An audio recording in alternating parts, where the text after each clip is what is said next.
ത്രിയേക ദൈവതിരുനാമത്തിന് മഹത്വം ഉണ്ടായിരിക്കട്ടെ.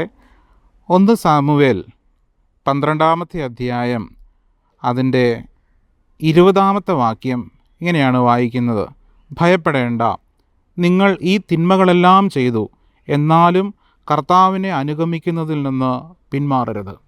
സ്നേഹമുള്ളവരെ, ഒത്തിരി പാപം ചെയ്ത, പാപത്തിന് അടിമപ്പെട്ടു പോയ പല വ്യക്തികളും ഇങ്ങനെ പറയാറുണ്ട്: ഞാൻ ഒത്തിരി പാപത്തിന് അഡിക്റ്റാണ്, എന്നെ കർത്താവ് ഇനി രക്ഷിക്കുമോ, എന്നോട് കർത്താവ് ഇനി കരുണ തോന്നുമോ എന്നൊക്കെ പലപ്പോഴും പലരും ചോദിക്കാറുണ്ട്. സ്നേഹമുള്ളവരെ, എത്ര പാപം ചെയ്താലും ഇതിൽ നിന്ന് തിരിച്ചു വരാനാണ് കർത്താവ് നമ്മളിൽ നിന്ന് ആഗ്രഹിക്കുന്നത്.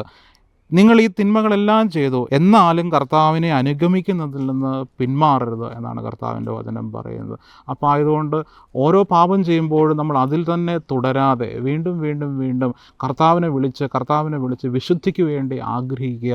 നിരാശപ്പെട്ടു പോകാതെ വിശുദ്ധിയിൽ വളരാനും വിശുദ്ധിയിൽ ജീവിക്കാനും നമ്മൾ പരിശ്രമിക്കണം എന്ന് ഓർമ്മിപ്പിച്ചുകൊണ്ട് നിർത്തുന്നു. ദൈവത്തിൻ്റെ അതിപരിശുദ്ധമായ നാമം വാഴ്ത്തപ്പെടട്ടെ.